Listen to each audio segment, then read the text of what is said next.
Yun nga bakit nga ba hindi ipatawag ang 18X Marine? Dahil kung tutusin nung araw kaintay silang maganap ng mga testigo. Ayaw lumantad ng mga testigo pero pilit nilang hinahanap. Nung panahon nung araw nung araw, hindi panahon nila. Nung araw kasi, ang pinaka-importante, kapag merong reklamo, dapat may testigo. Kaya kailangan, humanap ka ng testigo. Pero ang mga testigo, takot, hindi lumalabas. Ngayon, matatapang yung mga testigo. Ang ginagawa nila hinaharas nila ang testigo. Kinakasuhan nila ang testigo. Senator Lacson, ano ba ang concern mo? Ang taong bayan ba o ang gobyerno lang? Baka nakakalimutan mo na ang tunay na gobyerno ay ang mga mamamayang Pilipino. Kung ang mamamayang Pilipino ay makikinabang sa pagtatanggal ng buwis o temporarily na pag-suspinde ng pagbabayad ng buwis at ng VAT ay aalisin sa presyo ng langis, ang makikinabang ay ang mamamayang Pilipino. At tayong lahat na mga gumagamit ng petroleum o gumagamit ng langis. Kaya tandaan mo na ang tunay na gobyerno ay ang mamamayang Pilipino. Kaya yung 305 na malulugi o sinasabi mong kawalan sa gobyerno, okay lang. Dahil yan ay kukonsider natin na paglilingkod nyo sa mga mamamayang Pilipino. Dapat makinabang ang mamamayang Pilipino. At itong crisis na ito, may solusyon. Ayan na nga ang solusyon. I-lift up muna ang pagbabayad ng buwis. Ito na ay temporary lang naman. At yung 305 na sinasabi mo, na kung mawawala sa gobyerno, kanino ba mapupunta? Sino ba ang makikinabang? Ang mga mamayang mahihirap na Pilipino. Kaya dapat lamang, o ano ngayon, ang nangyari sa mali-maletang pera, sino ba ang nakinabang? Walang nakinabang na mamamayang Pilipino, kundi kayo-kayo lamang. Kaya wag mong pipigilan ang pagsususpinde ng pagbabayad ng buwis o ng VAT sa presyo ng langis.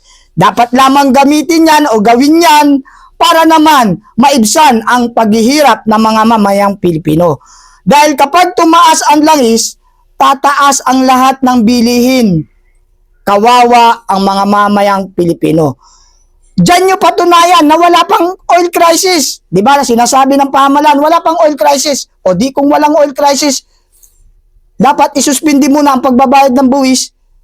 Yan ay temporary lamang para naman makinabang ang mga mahihirap na mamayang Pilipino. Kaya wag mong pipigilan yan, Senator Lacson. Di ba sinabi na ito ni Senator Lacson, pero yung about dun sa trilyon na nakawan sa flood control, ano opinion mo dun hanggang sa ngayon ay hindi pa muli nagkakaroon ng investigasyon dyan sa Blue Ribbon sa napinamumunuan ni Senator Lacson? Kung tutuusin, yung usaping trilyon na ninakaw sa DPWH Ghost Project na flood control, ibalik ang pera. Solusyon yan. Ang problema, hindi maibalik o walang maipanagot, walang nakukulong dyan sa usapin na Ghost Project flood control. Dapat maibalik ang pera dahil nasa crisis ang bansang Pilipinas dahil nga may gera. At lahat ay tataas ang bilihin, ang pagbabayad ng kuryente, ang pagbabayad ng tubig. Kaya dapat maibalik ang perang ninakaw. Ibalik sa pondo ng bayan at gamitin sa kapaki-pakinabang para sa mga mahihirap na mamayang Pilipino. Paano sir mababalik? Hindi nga binubuksan ni Senador Lacson ang investigasyon muli diyan sa mga trilyon na nakawan. Yun nga hindi bubuksan. Tapos merong solusyon na para maibsan naman ang kahirapan ng mamayang Pilipino na isuspindi muna ang pagbabayad ng buwis at VAT para naman bumaba ang mga bilihin, bumaba ang presyo ng langis para makinabang ang mga mahihirap na mamayang Pilipino. Yun ang solusyon dyan. Tapos, yung investigasyon, buksan nila yan. Ipatawag ang 18X Marine para magsabi ng katotohanan at mapanagot ang tunay na mga magnanakaw o nangungurakot sa Ghost Project Flood Control DPWH. Ayun.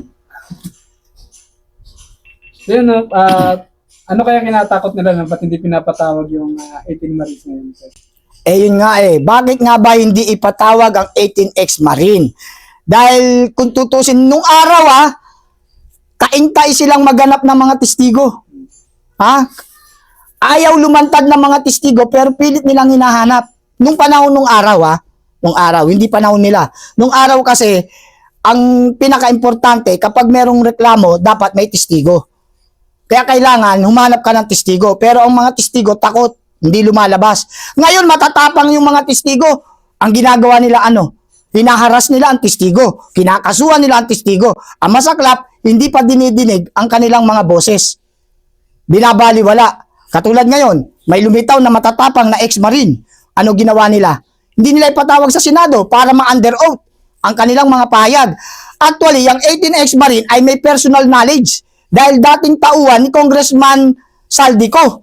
Ibig sabihin, may kaugnayan at may nalalaman. At hindi nila isasaalang-alang ang kanilang dignidad at integridad para magsinungaling. Hindi nila isasaalang-alang yun dahil yan, during that time, mga ex-military yan, mga military pa active nung araw. At ngayon nga, na konsensya, nakita nila na ang kahirapan ng bansang Pilipinas ay dahil dun sa mga mali-malitang dala nila. Kaya nung madiscovery nila, lumabas sila. Ngayon, kung ako kay Senator Lacson, dapat kong imbitahan yan. Patunayan nyo ang inyong mga pahayag under oath para magkaroon ng kapangyarihan yung kanilang mga pahayag. Imbestigahan. To be fair and square. Dapat ganun, hindi dapat nila itinatago ang katotohanan. Dahil malaking pera ang involved dito. At ito ay usapin ng bayan at mamayan. Kaya dapat, yung 18 ex-marine, imbestigahan nila, ilabas nila sa Senado para malaman nila kung ano ang katotohanan. Dapat ganun. Hindi dapat nila itinatago yan o hindi dapat nila kinakasuhan o hinaharas ang mga testigo. Sir, dugtong ko lang. Kasi nung nakaraan kasi, sabi ni ang Auntie Claire, hindi pa naman daw, wala pa naman daw crisis sa oil. Anong opinion mo doon? Walang oil crisis? Wala pa naman daw, yes. Paano magiging walang oil crisis? Ayan na nga, tumaas na yung dollar, Yung dollar natin bigla nang lumobo, 60 plus na. Isipin mo, pag tumaas ang dollar, nadidevaluate ang peso, humihina tayo ang pera natin. Kaya yan ay sign ng kahirapan. Yan ay sign ng crisis. Tapos sasabihin, wala pang crisis. Impossible dream. Walang krisis sa kanila kasi mali-maleta pera nila. Paano naman yung mga mahirap na mamayang Pilipino na apektado ng pagtaas ng gasolina? Sila may mga pre-coupon sila. Alam nyo ba na yung mga government official ay merong pre-fuel coupon? Meron sila niyan. Kaya hindi sila apektado. Pero ang apektado tayo. Tayong bumibili ng ating sariling gasolina para tayo makapunta sa paroroonan natin kung meron tayong sasakyan. At kung tayo naman ay mamamasahe o magta-transport, mahal ang pamasahe. Kaya impossible dream ang sinasabi nitong si Claire Castro na wala pang oil crisis. Meron na po. Meron na. Ang mabigat pa nga, nagsasamantala pa yung mga nagbebenta ng langis. Nagsasamantala pa. Alam nyo ba dapat may deep tank yan? Yung presyong binili mo sa murang halaga, dapat ibenta mo yun sa murang halaga. Bago ka magbenta ng mataas na halaga, meron dapat yan na fuel deep tank. Sinusukat yung deposito doon ng gasolina o ng langis nila. Dahil yun ay nakuha nila sa mababang halaga. Kaya dapat ipaubos muna nila yun bago sila magtaas. Hindi pa nga sila bumibili ng mataas na presyo, mataas na kagad yung benta nila na binili nila sa murang halaga. Doon pa lang meron ng pandaraya dapat may inspeksyon yan. Pupunta ang mga government official, ano ba nakakasakop sa langis? Department of Energy, di ba? DOE, Department of Energy official, magche-check yan sa mga fuel gasoline station. I-check nila kung ilang 1,000 liters o gallons yung naka-imbak sa mga deposito o yung mga fuel fuel tank nila, kung ilan. Ngayon, pag nasukat yun at meron pang halimbawa, merong 1,000 liter, paubos mo muna yung 1,000 liter mo. Dahil yun ay nabili sa murang halaga, ibenta mo yun sa mura. Sa lumang presyo, hindi yung bagong presyo. Tiba-tiba sila, paldo-paldo. Oh, May pahabol lang ako tungkol sa langis. Kasi may nakita ko mga post sa Facebook na ito minumungkay daw ni Redon na wag daw magpa-full tank ang mga magpapagasolin. Half tank lang daw para makatipid sa langis. bakit ba ang mga mahihirap na mamamayang Pilipino ang kanilang pinapahirapan? Gago ka ba, Redon? Ha? Pupunta ka halimbawa ng sa Pampanga o Zambales, mag-half tank ka lang? Ha? Hindi ka pwedeng mag-half tank. Doon pa lang nga sa traffic, ubus na yung gasolina mo.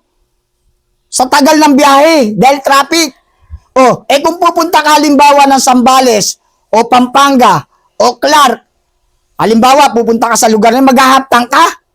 Katarantaduang malaki yan. Yang ginagawa niyong solusyon, pagpapahirap yan, habang kayo nagpapasarap, dahil kayo may mali-maleta. Habang ang mga mahirap na Pilipino, binibigyan nyo ng batas na pangsisiil ng karapatan at kalayaan. Sir, pero bakit sa tingin mo kaya parang ang init nitong dugo ni Congressman Ridon sa mga Duterte? Kita mo naman sa impeachment, siya din ang pinakamaingay. Ano ba sa tingin mo? Kasi nga, tinanggal ni Duterte yan eh. Di ba, under dati yan sa PUR na secretary, di ba? Di ba, sa poverty, ano yan eh. Doon siya naka-assign eh.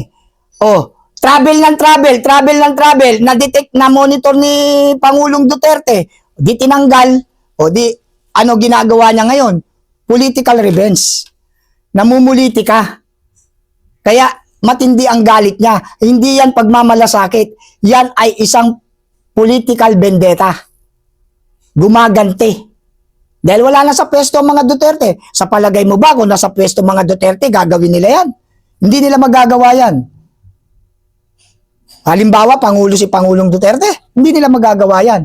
Kaya nila ginagawa ni Redon yan dahil nga namimersonal at namumulitika siya. Dahil siya ay isa sa tinanggal, siya ang more expensive na nagastos during the term of Duterte. President Duterte. Kaya tinanggal ni Pangulong Duterte yan dahil more expenses. Sobra-sobrang paggamit ng pondo ng bayan. Biruin mo, nasa poverty department ka o ano ka, secretary, tapos gastos ka ng gastos, travel ka ng travel, habang yung mga mahihirap na nasasakupan na o jurisdiction ng iyong departamento ay napapabayaan mo dahil yung pera na para sa mahihirap ay nagagamit mo lang para mag-spend ng iyong time sa ibang bansa. Ang daming travel yan, kaya tinanggal yan. Yes, sir. Pero sa tingin mo kaya, bakit kaya hindi itinuloy nito nila Congressman Ridon ang investigasyon sa Manila Bay? Kasi siya din ang nagsabi na iimbestigahan yung Manila Bay. Sa tingin mo, bakit hindi itinuloy? Wala namang grounds eh. Walang dahilan. Paano mo itutuloy? Itutuloy mo. Ang katotohanan na maglalantad. Di mapapahiya lang sila dahil ang Manila Bay, yung Dolomite Beach na yan, ay talagang nakatulong sa turismo. Malaking tulong po ang Dolomite Beach. Unang-una, napaganda, naging malinis ang Manila Bay, at nakahikayat ng mga turista. Maging tayong mga mamamayang Pilipino, madalas nagpupunta dyan dahil nga maganda na ang lugar at mabango na. Kaya malaking tulong ito sa ekonomiya at malaking tulong ito sa mga residente ng Maynila. Kaya hindi niya itinuloy kasi nga walang magiging resulta eh. Dahil walang justification. Wala silang masisilip dahil yung pondo ng pera para dyan sa Dolomite ay nagamit. Kaya wala, hindi nila tinuloy. At saka pag tinuloy nila, ang mga taong bayan ang magagalit sa kanila. Bakit? Wala namang dapat ireklamo eh. Sasabihin dahil baha, yung pagbaha, dati nang may baha, wala pang Dolomites, may baha na.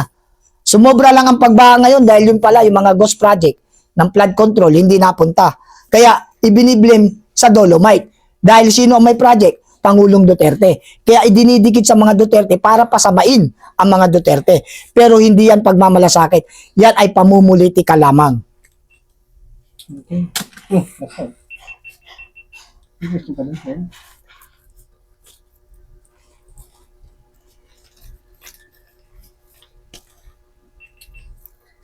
Bro, idugtong ko lang. Isa din si Congressman Chowa sa maingay ngayon sa impeachment ni VP Sara. Di ba naalala mo nung mga nakaraan, ang daming mga barangay hall siya na pinag-iba ni Mayor Isko Moreno. Tapos ngayon, ang ingay niya sa impeachment ni VP Sara na dahil daw sa maling paggastos ng pera, mensahe mo kay Congressman Chua? Mensahe ko sa iyo, Congressman Chua, manahimik ka na lang. Kasi unang-una, wala kang masisilip na anomalya sa Office of the Vice President. Ikaw ang merong malaking anomalya. Kaya para sa akin, manahimik ka na lang dahil bumabalik lang sa iyo, nagbubumirang lang yung mga ginagawa mo sa iyo. Kaya ang mensahe ko sa iyo, manahimik ka dahil walang dahilan para mag-ingay-ingay ka dyan sa impeachment na yan. Dahil kung tutusin, ikaw ang nagsayang ng pondo dahil yung mga pinroyekto mo dyan sa yung lugar ay winasak lang. Sayang ang pondo dahil winasak lang. Dahil violation naman talaga. Kaya kung ako sa'yo, manahimik ka dahil baka bumaliktad ang panahon, ikaw ang ma-impeach. So yan, may question tayo dito, sir. Tungkol sa impeachment ni VP Inday, no? Kasi pinagpipilitan nilang buksan o silipin ang bank account ni VP Inday Sara Duterte. So ito may again sa Bill of Rights, Article 3, Section 1 ng ating batas. So ano pong magiging komento niyo po dyan? Ang komento ko dyan, sino may sabi niyan? Si Arnold Clavio. Si Arnold Clavio ang pursigido na pabuksan ang bank account. Arnold Clavio, alam mo ba ang ginagawa mo? Alam mo ba? Pwede kang makasuhan sa ginagawa mo dahil unang-una, paano mo nasabi na may malaking bank account o pera sa bangko si VP Sara Duterte? Bawal po yan. Paano mo nalaman yan? Paano mo nalaman yan? Dahil meron tayong tinatawag na bank secrecy law. Bawal po na buksan o silipin ang personal account ng bawat tao. Politiko ka man o hindi ka politiko. Especially kung politiko ka pa. Bawal na bawal po yan sa bank secrecy law.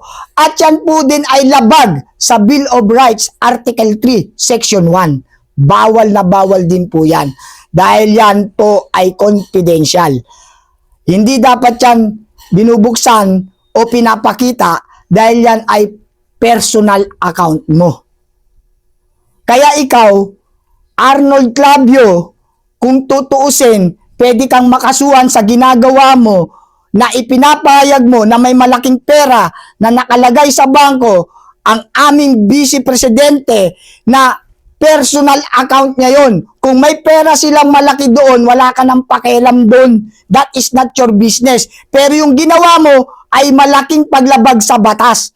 Dahil inilalagay mo sa panganib ang buhay ng aming VP Sara Duterte. Dahil ikaw mismo nagpapayag na baka kami ay magulat sa laki ng halaga na nakadeposito sa bangko ni VP Sara Duterte. That is a threat. Mapanganib po yung ginagawa nyo. Kaya kayo, Arnold Clavio, kung wala kang alam sa batas, mag-aral ka muna ng batas. Dahil yan nga ay merong bank secrecy law at meron tayong tinatawag na Bill of Rights Article 3. Magbasa ka ng batas. Bawal yan. Makakasuhan ka dyan. Pero, sir, yun din ang gusto or ginagawa ng mga congressman ngayon eh. Kaya nga sinabinan na nila yung mga bank records daw ni VP. Bawal yan. Walang bangko na magbibigay ng record ng kliyente nila. Dahil meron niyang protocol din. Meron niyang agreement. Alam nyo ba na pag ikaw ay depositor, meron kang agreement, lalo na kung ang pera mo ay milyon-milyon. You must to protect your personal account. Bawal iyayag yan. Ngayon, kung ginagawa ng mga congressman yan, malisyoso po yan. Politika po yan. Kung ganun ang gusto nyong mangyari, lahat kayong mga politiko, buksan ng account for transparency. Hindi pwede si VP Sara Duterte lang ang bubuksan nyo ang account dahil mas marami kayong pera kung tutusin dahil mali-maleta na nga yung nadiskubre. Habang ang VP Presidente walang natanggap ni sobre, ni envelope, walang tinanggap, kayo mali-maleta. Kaya kung tutusin, bawal yung ginagawa nyo. Ngayon, one for all for one. Buksan ang mga account nyo, lahat kayo, for transparency and accountability. Mga gunggong. So yun nga talagang pinagpipilitan nila, no? Ito na lang, sir. Ano Ano kaya yung kinatatakot nila? Bakit gusto nilang impeach ang ating Vice President Inday Sara Duterte? Kasi nga, natatakot sila dahil silang lahat halos ay magnanakaw. Okay? Iilan-ilan lang sa mga politiko natin ang hindi magnanakaw. Ilan lang yan. Meron, lalo na yung mga new gen. Sila Congressman Respicio, Congressman Barsaga, Congressman Lebiste, yung mga yan, mga new gen, mga walang anomalya yan.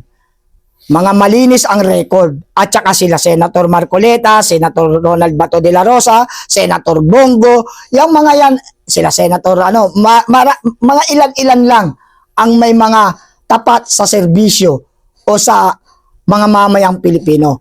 Outnumber sila. Outnumber. Ngayon, yung mga nag-i-impeach, nagpupus ng impeachment na hindi naman dapat ma-impeach si VP Sara Duterte, yan yung may mga kaugnayan doon sa mali-malitang nakawan.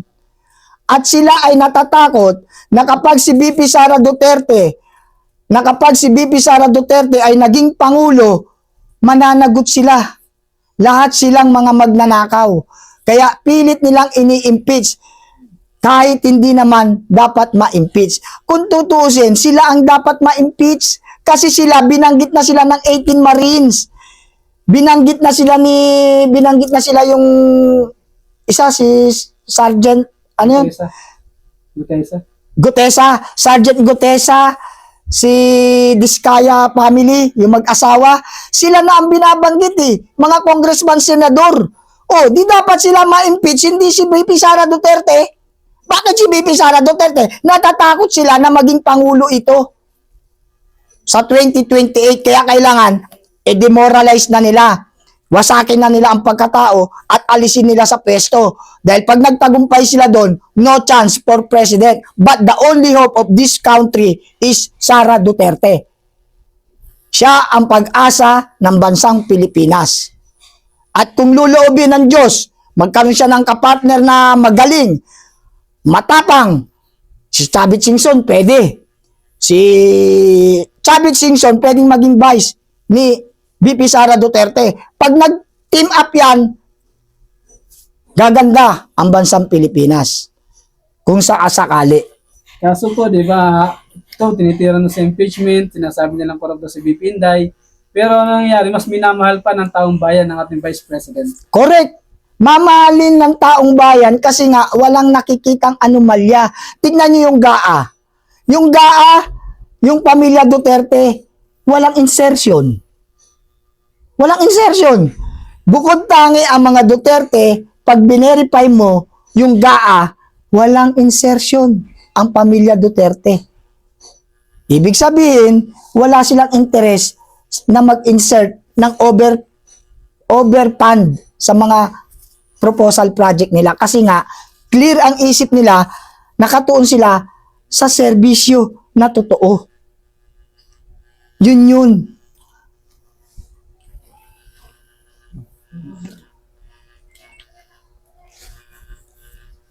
Yan, napunta tayo kay Mr. Malasakit, Senator Kuya Bongo. Yan, meron kasi tayo mga nakikita mga post sa Facebook, may mga taong nagsasalita na against kay Senator Bongo na sinasabi nila bakit daw tahimik si BG sa mga issue. O meron pa akong nabasa, hindi raw pinagtatanggol si Tate Digong. Ano pong masasabi Sus. sa mga taong naninira kay Senator Bongo? Alam nyo, dapat wag na magsiraan Kasi ako, meron din ako napansin may mga nabasa rin ako. Ang masaklap, mga kasamahan din ang mga pumupuna. Pero ito sa aking opinion. Kung mananahimik man si Senator Bongo, ay karapatan niya yun. At dapat lang. Bakit? Nakita niyong wala namang ginagalang na batas ngayon. Binibend the law ang ginagawa nila. Kung magmamatapang naman ito si Senator Bongo, iko-contempt nila yan. Pupolitikahin nila yan. Dudumugin nila yan. Aaraw-arawin nila yan hanggang sa matanggal. Dignan mo si Congressman Barsaga. Until now, nakasuspended pa, di ba? Until now, suspended status. Ang babaw lang nun, ethical manner lang. Etiketa lang ang kinaso nila kay Barsaga, kay Congressman Barsaga, nakasuspende. Bakit kailangan magmatapang? Hindi ko hindi nag-iingay si Senator Bongo ay traidor na or bumaligtad na. Hindi po yun. Huwag niyong pangunahan ang Duterte family. Dapat kayo magkaisa kayo. Magtulungan kayo dahil ang kalaban natin dito ay hindi tayo. Ang kalaban natin dito ay yung mga bangag na pamamahala. Yung mga magnanakaw sa pondo ng bayan. Kaya tinitira nila si Senator Bongo dahil si Senator Bongo last election, number 1 senator. Biruin mo number 1 senator, babanatan nyo. Huyo. Diba? Hindi kumikibo, traidor na. Hindi kumikibo, bumaligtad na. Wrong mindset. Wag po. Ito ating pakiramdam lang napasok na po ang mga DDS ng infiltrator. Yan ang nagpapakalat ng mga maling istorya, maling kwento para tayo magulimihanan, maguluhan ng isip. Ay, nag-traidor? Ay, oo nga, ba't hindi kumikibo? Wag! Wrong! Hindi kumikibo yan, pero alam nyo ba ang puso niyan? Matagal nagserbisyo yan sa mga Duterte. At gumaganap sa mandato niya. Oh, naku. Kailan lang nandun kami sa sunog sa Sampaloc, namimigay ng relief good sa mga nasunugan. Nakita nyo na habang siya'y abala sa pagseserbisyong totoo, kayo naman abala sa pagsira sa kanya. Manahimik na kayo. Kung wala kayong magawa, manahimik kayo. Kasi si Senator Bongo, malalim na ang pagmamahal ng mamayan sa kanya. Hindi nyo na mababago yan. Nakatanim na yan. Bakit ko nasabi? Privado ko, weakness ako. Ilang beses nagkaroon ng sunog sa Tondo, sa Sampaloc, sa Nabotas, laging nangunguna OBP at Senator Bongo. Kung sino yung gumaganap ng kanilang mga mandato, sino nagbibigay ng tunay na serbisyo, sila pa ang inaharas nyo, sila pa ang sinisiraan nyo. Habang kayo ay naninira, wala namang kayong ginagawa. At walang napapala ang mamayang Pilipino sa puro salita na wala namang gawa. Si Senator Bongo, isipin mo, isang nasunugan, sinusuotan ng sapatos. Saan kayo nakakita ng ganong serbisyo? Binigyan na ng sapatos, isinuot pa yung sapatos sa paanong binigyan niya. Oh, may picture ako. May picture ako niyan. Oh. Kaya, tapos namigay pa ng relos. Nabigay ng mga baldi-balding prutas, baldi-balding grocery items. Kaya nyo yun? Kayo, ginawa nyo yun? Wala nga kayong ginagawa, puro lang kayo paninira. Tapos kayo, mga kasamahan pa. Magkaisa po tayo, huwag tayong magsiraan. Meron pong Trojan horse sa ating organisasyon. Mag-isip-isip kayo. Kapwa nyo, sinisiraan nyo. Walang pangit na background. Tanggalin natin to. Kita to eh. To, sabit mo na lang to para alam na polo. Para yan lang yung kita. Yan. Di, maganda nga isabit mo to para alam na polo yan. Alam na lumalakad tayo ng formalan. Ayan, maganda na. Okay na yan. Kita yung isa eh. Tapos para ka naman pupunta. Bahala kayo. Hindi, lang to eh. Parang katuwaan lang natin eh. Wag nyo ilalagay sa caption Sige. Sige na. Kasi baka mamaya doon tayo imbestigahan sa caption. Huwag kayo maglagay sa caption. Wala. Huwag nyo lagay X. Walang ganun Oh. Dating tao ni Saldico. Hindi, para lang. Katuwaan lang. Okay, kay Lacson muna. Ako muna magtatanong Bro, opinion mo doon sa sinabi ni Lacson na wait lang. Magpaano mo na. About sabi natin? 320 billion na pundo mawawala kapag sinuspindi sa langis pala yan. Pag sinuspindi. Ano yun? 1, 2, 3, go. Bro, ini-opinion doon sa sinabi ni Lacson na kapag ka daw ay tinanggal yung buwis doon sa langis, ay 300 billion plus ang mawawala na mapupunta sa pundo sa bayan natin. Ano opinion mo doon? Ang opinion ko dyan, sa totoo lang,